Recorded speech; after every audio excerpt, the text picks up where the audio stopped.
Tonight, there's a new controversy heating up. The Obama administration saying Tsarnaev will not be treated as an enemy combatant.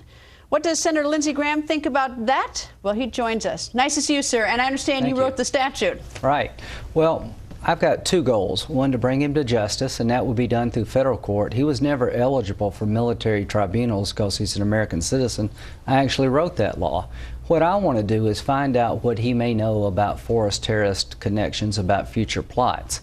Now we're down to this. If you don't hold him as an enemy combatant where you can question him without a lawyer, our ability to gather intelligence is limited by what his lawyer will allow him to answer. Let me make sure I understand. There are two ways someone can be an enemy combatant. One, you can be a foreigner who is enemy, who's at war with the United States. There's another category, as I understand, enemy combatant, where you are connected to a foreign group that's trying to do harm to the United States. You can be taken into custody by the military for 30 days, questioned, and then after 30 days, you get sent out to the civilian system.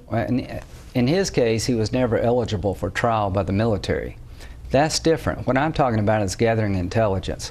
There's two systems in play: to prosecute him for the crimes he committed and to collect intelligence to protect me and you against future attacks against our nation. Did he qualify for enemy combatant? We don't know yet. It's Monday. We caught him Friday.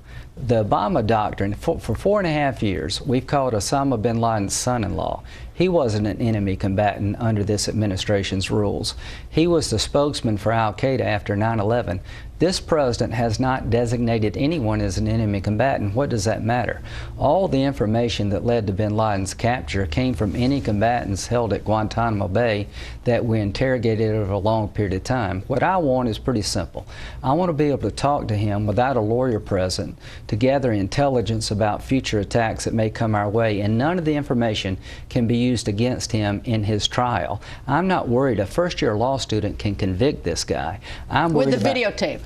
Don't have to worry about his statements. With the videotape. Yeah, with a million different. I'm worried about having time with him to establish a rapport and to gather intelligence without his lawyer being present. Right. One sort of oddity of the statute is that in order to be eligible for what you're saying, you have to have some connection to a foreign group. al-Qaeda?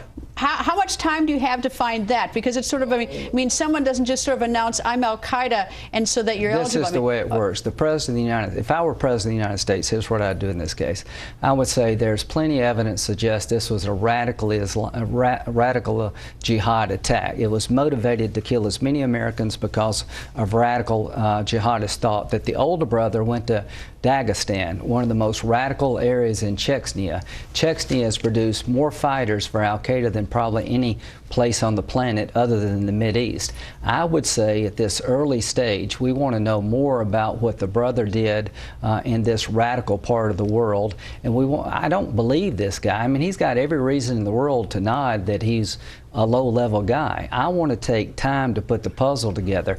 We didn't know 3 days after 9/11 if bin Laden was involved. This is a ridiculous concept to have to make this decision within 3 days. I don't want to use any of the information against him in court. He has every right not to self-incrimination when it comes to the criminal process. I want to collect information about future terrorist activity. We have every right to question him apart from the criminal justice system to protect the rest of us. We've been doing that for a decade. So in other words, you want to hold him for 30 days, debrief him, anything he says during that debriefing, and he wouldn't have a lawyer present, as I understand, that anything he says during that debriefing could not be used against him. I don't want to hold him for more than 30 days, but within 30 days, he can petition a judge and say, a habeas corpus to get out. Say, hey, listen, I'm not an enemy combatant. The government's got two burdens here. They've got to prove beyond a reasonable doubt he's guilty of the crimes, and to hold him as an enemy combatant, they'd have to prove by preponderance of the evidence that you're tied to al-Qaeda, the Taliban, or affiliated groups.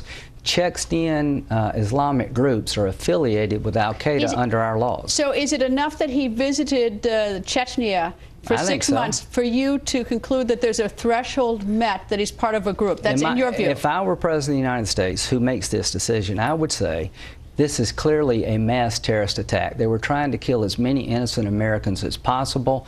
They set bombs in a way to kill as many people as possible. They tried to shoot the cops. They tried to throw bombs out of a car.